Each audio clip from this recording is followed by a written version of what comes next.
اور وہ بڑا کریم ہے، وہ بڑا رحیم ہے۔ یہ نہ آپ دیکھیں میں نے یہ بھی کیا ہے، میں نے یہ بھی کیا ہے، میں نے یہ بھی۔ امام غزالی، میں رات پڑھا تھا مکاشفۃ القلوب، امام غزالی نے ایک روایت نقل کی ہے، آپ اندازہ کیجئے گا، پھر آپ دیکھیے گا کہ اس کی رحمت کتنی وسیع ہے۔ یعنی کہ بندہ اپنی طرف سے کیا سمجھتا ہے کہ میں نے کیسا جرم کیا ہے۔ میں پہلے یہ عرض کی ہے کہ آپ یہ نہ دیکھیں میں نے کیا کچھ کیا ہے، بس مطلب یہ ہے کہ تیرا اس کی بارگاہ کے اندر جانا یہ خالص ہونا چاہیے، رجوع جو ہے وہ خالص ہونا چاہیے، ڈرامے بازی نہیں ہونی چاہیے، فارمیلٹی نہیں ہونی چاہیے۔ حضرت عمر فاروق رضی اللہ تعالی عنہ نبی پاک علیہ الصلوۃ والسلام کی بارگاہ کے اندر آئے، آنکھوں میں آنسو ہے۔ نبی پاک علیہ الصلوۃ والسلام نے فرمایا عمر کیا ہوا ہے؟ عرض کی یا رسول اللہ دروازے پہ کھڑے ایک جوان کے رونے نے میرے دل کو جلا کے رکھ دیا ہے۔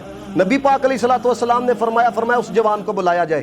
اب جب اس جوان کو بلایا گیا نبی پاک علیہ الصلوۃ والسلام نے فرمایا کیوں روتا ہے؟ آپ اندازہ کریں وہ کیسے کمال درجے کے لوگ تھے۔ کہتا ہے کثرت گناہ کی وجہ سے رو رہا۔ ادھر آپ کسی سے پوچھو کیوں روتی ہو جی، او فلاں نے یہ کر دیا ہے، فلاں نے یہ کر دیا ہے۔ او بھائی اس پر رونا تو آتا ہے، کرتوتوں پہ رونا نہیں آتا۔ کیسے لوگ تھے، گناہوں کی کثرت ہے، رونا بھی آ رہا ہے۔ اور یاد رکھنا یہ بات ہے، اگر رونا نہ آئے تو پھر قسمت پہ رونا۔ داتا صاحب رحمۃ اللہ تعالی علیہ فرماتے ہیں، فرمایا کہ اگر تمہیں اپنے گناہوں پہ رونا نہ آئے تو پھر قسمت پہ رو کہ اللہ تعالیٰ نے تمہیں وہ نگاہیں ہی نہیں دی جو اس کے خوف کی وجہ سے آنسو بہانے والی ہوں۔ اپنی قسمت پہ رو کہ یا وہ، کیونکہ مولانا روم نے لکھا نا، فرماتے ہیں جہاں سے پانی گزرتا ہے وہاں پہ سبزہ اگتا ہے۔ فرمایا جہاں سے اس کے خوف کی وجہ سے نکلے ہوئے آنسو گزرتے ہیں وہاں پہ اس کی رحمتوں کا نزول ہوتا ہے، وہاں پہ برکتوں کا نزول ہوتا ہے۔ اب رو رہا ہے۔ اب دوسری چیز دیکھیں حضرت، میں نے یہ چیز محسوس کی ہے اس عمر کے اندر۔ آپ کسی سے پوچھیں حضرت یہ آپ کی بجھی ہوئی کیفیت کیا، او یا جی فلاں ناراض ہو گیا جی، وہ جی فلاں ناراض ہو گیا جی، وہ جی فلاں نے مجھے بلانا چھوڑ۔ یعنی دنیا دار دوستی کی آپ کو اتنی فکر ہے، لیکن کبھی اس کی ناراضگی کا بھی تو خیال کرو نا جس نے پیدا کیا ہے۔ صبح سے لے کے شام تک جس کی نافرمانی کرتے ہو اس کی ناراضگی کا کوئی خیال نہیں۔ اب اس نے دوسری چیز جو بیان کی، اس نے کہا یا رسول اللہ میں اس لیے رو رہا اللہ کی ناراضگی کی خوف کی وجہ سے۔ میرے آقا علیہ الصلوۃ والسلام نے فرمایا پہلے آپ خود غور کیجئے گا کہ یہ جو جملے میں کہنے لگا ہوں ہے کہ یہ کس درجے کے۔ نبی پاک علیہ الصلوۃ والسلام نے فرمایا شرک کیا؟ نہیں یا رسول اللہ۔ کسی کو ناحق قتل کیا ہے؟ نہیں یا رسول اللہ۔ اب سنو حضور نے کیا کہا۔ میرے حضور نے فرمایا سن، اگر تیرے اتنے گناہ ہوں، خدا کی قسم یہی جملے ہیں، اگر تیرے اتنے گناہ ہوں، ساتوں زمینیں بھر جائیں، ساتوں آسمان بھر جائیں، اور ساری دنیا کے پہاڑوں کے برابر بھی گناہ ہو، فرمایا اتنا رحیم ہے تیرے سارے گناہوں کو معاف کر دے گا۔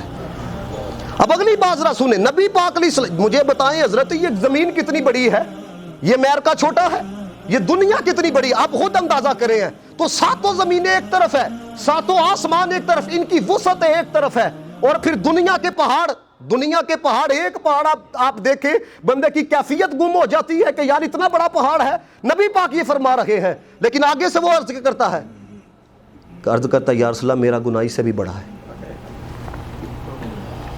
اس سے بھی بڑا۔ ساتوں زمینیں کدھر ہیں حضرت؟ وہ دیکھو کیا کہہ رہا ہے، کہتا ہے یا رسول اللہ میرا گناہ اس سے بھی بڑا ہے۔ میرے نبی پاک نے فرمایا تیرا گناہ بڑا ہے یا کرسی بڑی ہے؟ کہتا ہے میرا گناہ بڑا ہے۔ نبی پاک نے فرمایا تیرا گناہ بڑا ہے، تیرا جرم بڑا ہے یا عرش الہی بڑا ہے؟ کہتا ہے میرا جرم بڑا ہے۔ اب اگلے جملے سنو، آئے ہائے تیری ہر ادا پہ جاں فدا۔ اعلیٰ حضرت کہتے ہیں میں نثار تیرے کلام پر ملی یوں تو کس کو لانا تو تھا نا، اسے کہیں پہ بس تو کروانی تھی نا، کہ تو نے کہا ہے کہ میرا گناہ جو ہے وہ عرش الہی سے بھی بڑا ہے۔ میرے نبی پاک نے فرمایا تیرا جرم بڑا ہے یا رب بڑا ہے؟ تیرا جرم بڑا ہے یا رب بڑا؟ کہتا ہے وہ تو سب سے عظیم ہے۔ تو فرمایا سن، جرم عظیم کو رب عظیم ہی معاف فرماتا ہے، لیکن پھر بھی نبی پاک تسلی دے رہے ہیں، لیکن پھر بھی اس کی آنکھوں کے اندر آنسو ہیں۔ میرے نبی پاک صلی اللہ علیہ وسلم نے فرمایا بتاؤ تو صحیح گناہ کون سا کیا ہے؟ کہتا ہے یا رسول اللہ مجھے شرم آتی ہے، کاش کہ یہ شرم آج ہمارے اندر پیدا ہوا ہے۔ وہ اقبال نے کہا تھا نا، میں کہتا ہوں حضرت یہاں پر بندہ کہتا ہے یار پاپا کے سامنے جاتے ہوئے مجھے شرم آتی ہے کیونکہ میں نے یہ حرکت کی ہے، میں اپنے بابا کو کیا منہ دکھاؤں گا۔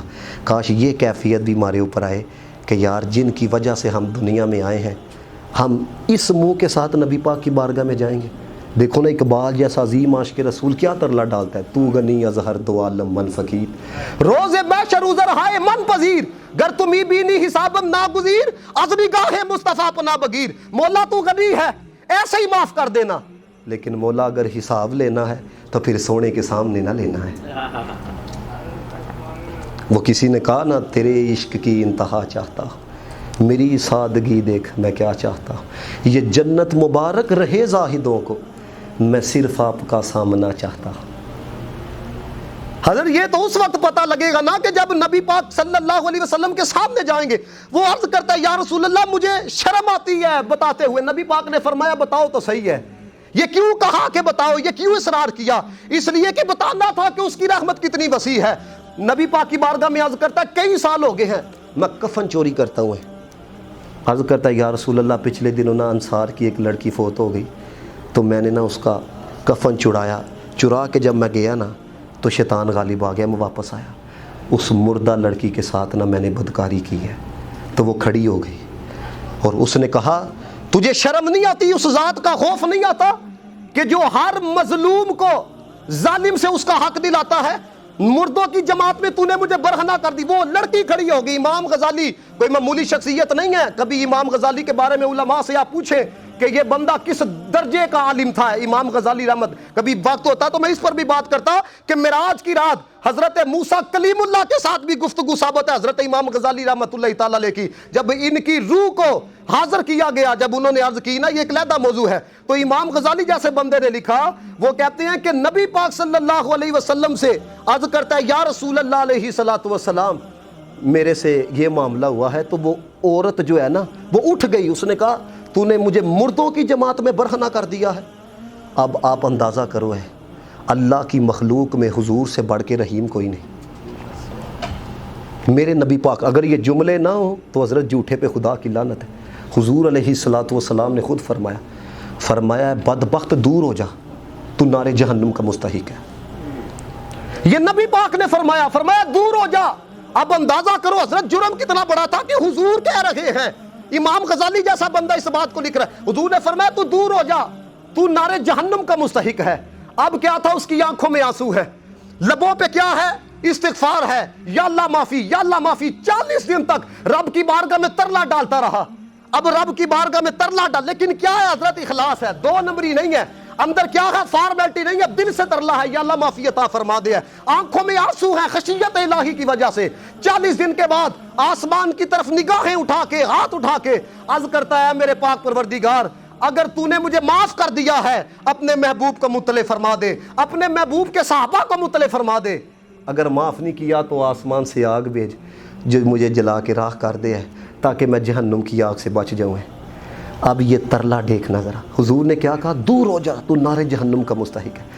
ادھر ترلا کتنا خالص تھا، اللہ نے جبریل کو بھیجا۔ جبریل نے آ کے نبی پاک علیہ الصلوۃ والسلام سے کہا کہ آپ کا رب آپ کو سلام کہتا ہے۔ جملوں کی حساسیت کو سمجھیے گا۔ جبریل کہتا ہے رب نے پیغام یا رسول اللہ یہ دیا ہے کہ میرے محبوب سے جا کے کہو مخلوق کو تم نے پیدا کیا ہے یا میں نے پیدا کیا ہے؟ میرے محبوب سے کہو جا کہ مخلوق کو تم نے پیدا کیا یا میں نے پیدا کیا ہے؟ نبی پاک علیہ الصلوۃ والسلام نے فرمایا جبریل مجھے بھی اسی نے پیدا کیا ہے، سب کو اسی نے پیدا کیا، وہ خالق ہے، سب کو رزق دینے والا وہ ہے۔ اب اندازہ کرو ہے پیغام لے کے کون آ رہا ہے؟ جو فرشتوں کا امام ہے۔ کن کو دے رہا ہے؟ جو نبیوں کے امام ہے۔ اللہ نے اسے بھیجا، جا کے میرے محبوب سے کہو اب اسی کو بلاؤ اور کہو اللہ تعالیٰ نے تیری توبہ کو قبول کر لیا۔ جے ویکھاں میں عملاں ولے کچھ نہیں میرے پلے، جے ویکھاں تیری رحمت ولے بلے بلے بلے، ایک گناہ